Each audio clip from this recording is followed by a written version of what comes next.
Hello everyone, welcome back to another episode of r/ProRevenge.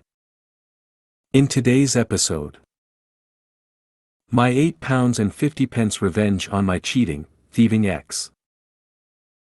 Let all the clients have the run of the place. Fine. Before we get started, make sure to subscribe so you will never miss a video. So let's get started. My £8.50 revenge on my cheating, thieving ex. When I was at uni, I started dating this guy. At first, he was wonderful.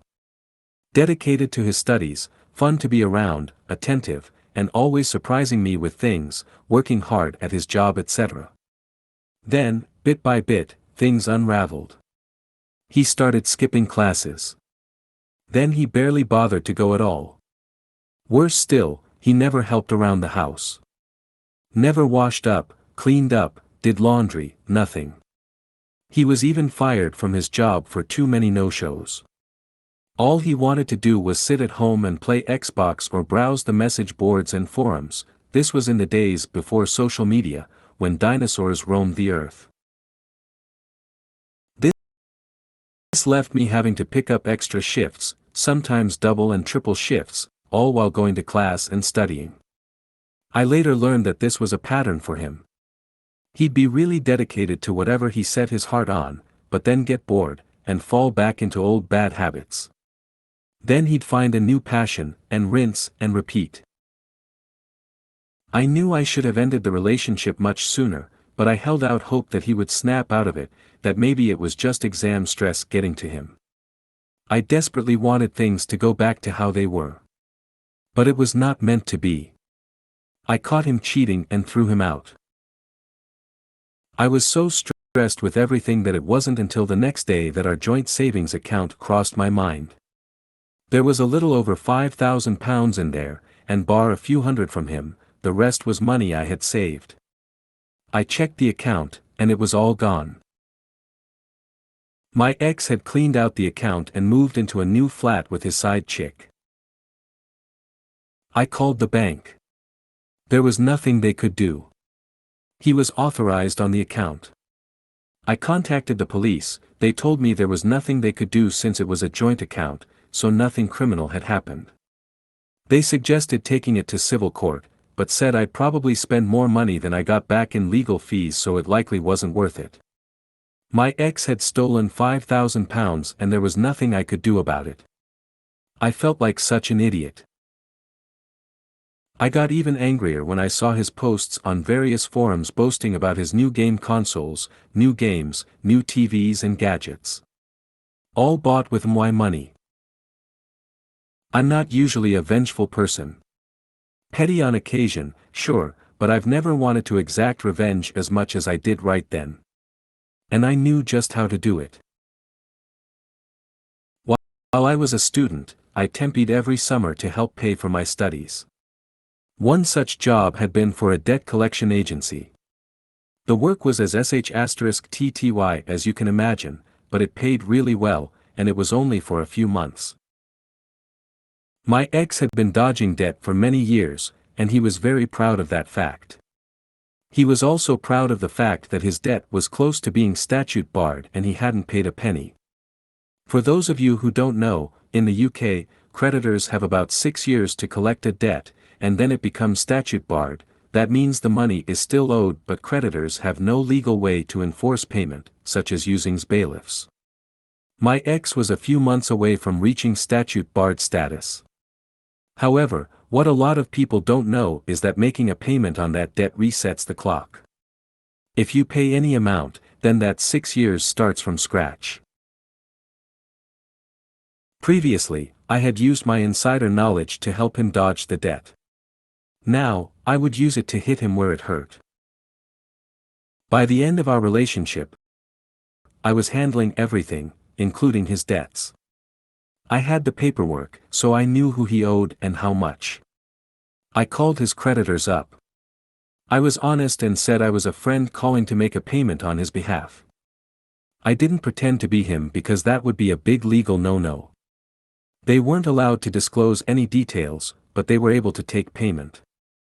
I paid the minimum I could on each debt, about £1 on most, but one had a minimum payment of £1.50. It was the best £8.50 I have ever spent. I also made sure to give them his new address and contact details, as well as his parents' address. Having worked in the biz, I knew they wouldn't change the address since I wasn't the account holder, but they would note it.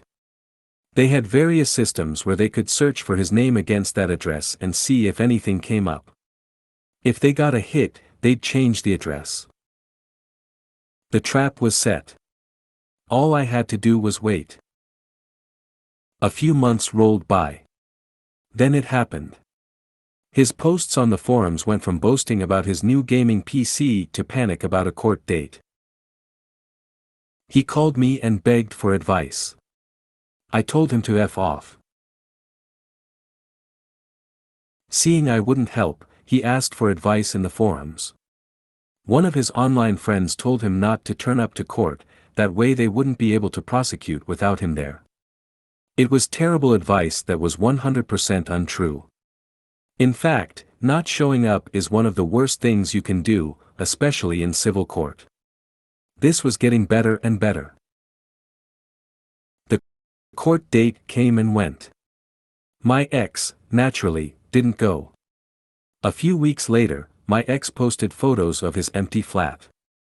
Bailiffs had cleaned him out and taken every last one of his shiny new gadgets and toys. On top of that, he ended up with several CCJs, county court judgments. These are a big deal and can seriously damage your credit history, making it hard to get bank accounts outside of basic ones, near impossible to get credit, including getting a mortgage, and it can also make it hard to rent a place since many landlords don't like renting to people with CCJs as they're considered high risk. He also won't be able to find jobs in the financial sector. Now that he was broke and didn't have nice things, his side chick left him. I never got my £5,000 back, but it felt good to see everything he bought with his ill-gotten gains taken away. Hope that £5,000 was worth it. For anyone wondering how a student accrued 6 years of debt, he started at the university I attended when he was 25. He had initially gone to a different university at 18 but dropped out at 19 and went into the world of work. Then he convinced his parents to fund a business degree. He wanted to become an entrepreneur. And for anyone worried about the age gap, I deferred my uni start date by a few years so I could travel. I was 22 when we started dating. He was 26. Let all the clients have the run of the place. Fine. I am a CO owner. Not the entire owner. I can make certain decisions and change certain things, however it is still possible for the corporate co-owners and other independent owners, like myself, to potentially undercut the decisions of others. Keep that in mind please before you claim I stood by and let people destroy my business. I co-own. Basically, I work for and partially own a media company. We do everything from video/film editing, audio repair and forensics, to music production and engineering. I mostly lead the music production and engineering department and once in a while the show/film/cinema/movie/streaming audio engineering aspects. We of course have other owners and a board of other department leaders along with consultants and such. The consultants and other purely business-minded and tasked associates are for the majority absolutely useless and totally disconnected from the actual day-to-day work of the company, and often come up with terrible ideas that seem great in concept, purely to them, and sometimes will attempt to force us to at least try them out. As this is ongoing, I'll share how it's been this far. In not a lot, but a few, client reviews and follow-up calls from our also wonderful/s marketing and sales associates, some clients complained that the environment and mood was too uptight and the staff was too focused on productivity and didn't let us chill or relax. Being a business that is, thankfully, heavily booked, and with our staff always giving their all every day, of course our daily focus is first of all, safety and comfort of the staff first, and then clients, since most of the staff, including myself, are women, and we get all walks of life and type is as clients. As a second, working to ensure the absolute highest quality of production and professional atmosphere, that uses the clients and our time as best as possible. Which, to the sales/marketing and consultant staff, must mean we are doing everything absolutely incorrectly and everything must change, and we still need to maintain our productivity and profit though. So, they, sales/marketing, corporate heads, etc., not me or other department leaders, effectively told us about 2 weeks ago that we should try being a lot more lenient with clients. Not just time-wise, but allowing them to eat and drink in control rooms and live room, even though we have a full lunchroom/cafeteria thing with tons of food and drinks available at all times, and of course everyone is allowed water in the control and live rooms, along with also effectively telling us that we can only ask people to not smoke, vape, or generally potentially consume illegal substances in the buildings and on premises. Overall, it went as well as I thought it would. We had 3 or 4 client sessions. One went very well and they were extremely professional, so there wasn't a single issue with time management and productivity, and the control room was clean and tidy for them coming in and as they left. Two other clients also were generally respectful of the facilities, however did leave the control rooms a mess with food wrappers and bottles everywhere. We had to pay our cleaning crew for more hours and more intensive work, which was a surprisingly high monetary and time cost. However, it was the last client we had under the new policy that was an absolute terror. They smoked heavily in the control room, consumed large amounts of alcohol, were running and jumping around as they were inebriated in the facilities and damaged some treatments and lighting on the ceiling. All stuff that their deposit and incidentals on their credit cards could cover, right? Sure.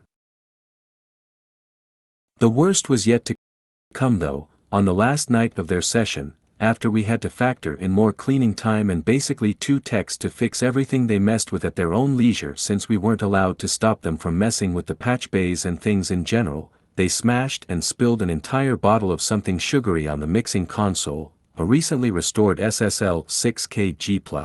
We are talking hundreds of thousands of dollars. Effectively, they destroyed the console since the liquid caused arcing and burnt out the majority of the power supply and ruined about half the channels irreparably. That credit card they put down for incidentals. Yeah, turns out the $12,000 limit on it wasn't going to cover the tens of thousands of dollars in damage to the mixing console and the room.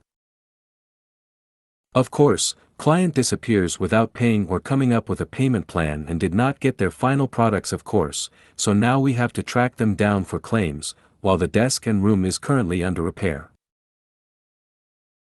We have had wild clients before, however our policy of being intolerant of clients screwing around and potentially hurting staff, equipment, or themselves has prevented any incidents, and even some of the most wild clients we have had, have understood it is a professional environment and been extremely professional while working with us.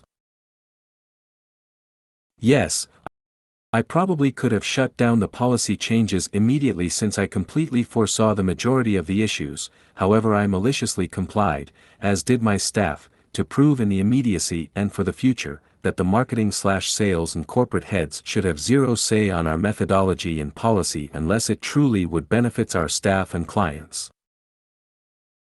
The ongoing part is now there is to be a several-day review of the policy change so they can waste time attempting to figure out why it didn't work out and how we lost time and money on it. Real smart folks in the head offices. If you made it to the end of the video, thanks for watching. Don't forget to like, subscribe and share, and we will see you in the next video.